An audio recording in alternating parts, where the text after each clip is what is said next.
네, 안녕하세요. 저는 글램 성형외과의 대표원장 성형외과 전문의 이태성입니다. 이제 얼굴뼈 수술에 흔히 사용되는 피주머니라는 개념에 대해서 설명을 드리고 이게 꼭 필요한지 없어도 되는 건지 설명을 갖는 시간을 갖도록 하겠습니다. 사실은 이 피주머니라는 용어는 공식적인 용어는 아니고요. 보통은 드레인 또는 서지컬 드레인 이런 용어가 공식 용어라고 생각하시면 되는데 많은 분들이 피주머니 혹은 피통이라고 얘기를 하는 그런 겁니다. 그래서 실제로는 이제 수술 부위에 기다란 빨대 같은 걸 꽂고 밖에서 음압이 걸리게 하는 그런 구조로 되어 있고요. 그래서 수술 부위에 피 같은 게 고이지 않고 밖으로 원활히 배출되도록 하는 그런 기능을 갖고 있습니다.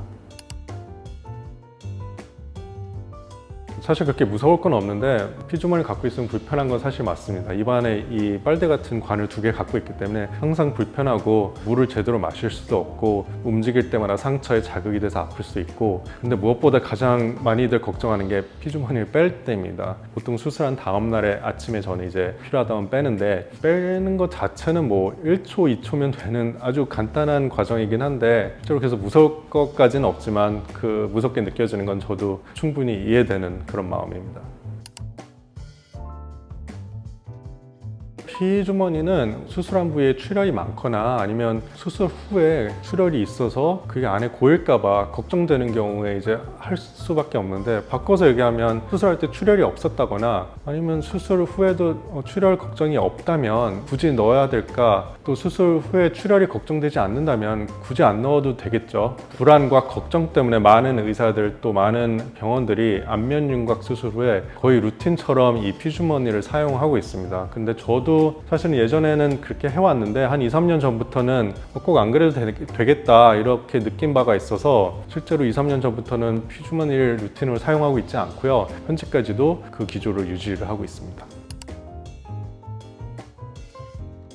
저의 경험으로만 국한해서 갖고 있다면 의미가 없다고 생각했고요. 저는 실제로 피주머니를 사용하지 않는 저의 경험들이 통계적으로도 입증이 되고 또 이걸 많은 다른 의사분들이 어떻게 생각하는지 공유했으면 좋겠다는 생각에서 제가 국제미용성형학회의 메인 저널인 Aesthetic Plastic Surgery에 단독 저자로 게재했던 논문이 있습니다. 제목이 아래턱의 안면 윤곽 수술 후에 드레인을 사용 또는 사용하지 않는 것의 임상적 결과 비교라는 좀 거창한 제목의 논문인데요. 결론적으로 여기서 말씀드리고 싶었던 거는 피주머니, 즉 드레인을 사용 안 해도 사용했을 때와 비교해서 수술 부위에 피가 고이는 혈종이라든지 감염, 재수술의 비율이 전혀 차이가 없다, 즉 더 문제될 게 없다, 이걸 입증한 그런 논문이라고 보시면 될 것 같아요. 그래서 저희 이 논문이 안면 윤곽 수술 후에 반드시 피주머니가 필요하다는 논란의 종지부를 찍은 그런 논문이라고 보시면 될 것 같고요. 네, 물론 저도 필요하다고 생각하면 예를 들어서 재수술이나 양악수술 같은 경우는 피주머니를 제한적으로 사용하고 있습니다. 그렇지만 일반적인 안면 윤곽 수술에서 루틴으로 사용하고 있지는 않습니다.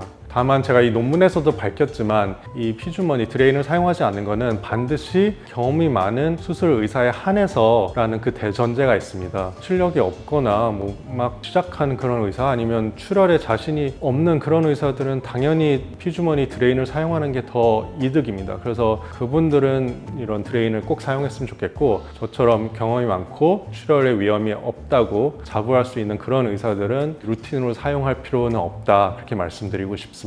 네, 오늘은 안면 윤곽 수술 후에 사용되는 피주머니에 대해서 이게 꼭 필요한지 또 왜 하는지 이에 대해서 설명을 드리는 시간을 가졌습니다. 또 많은 도움이 되었으면 좋겠고요. 다음에 또 유익한 얼굴뼈 수술 소식으로 찾아뵙도록 하겠습니다. 지금까지 글램 성형외과의 대표원장 이태성이었습니다. 감사합니다.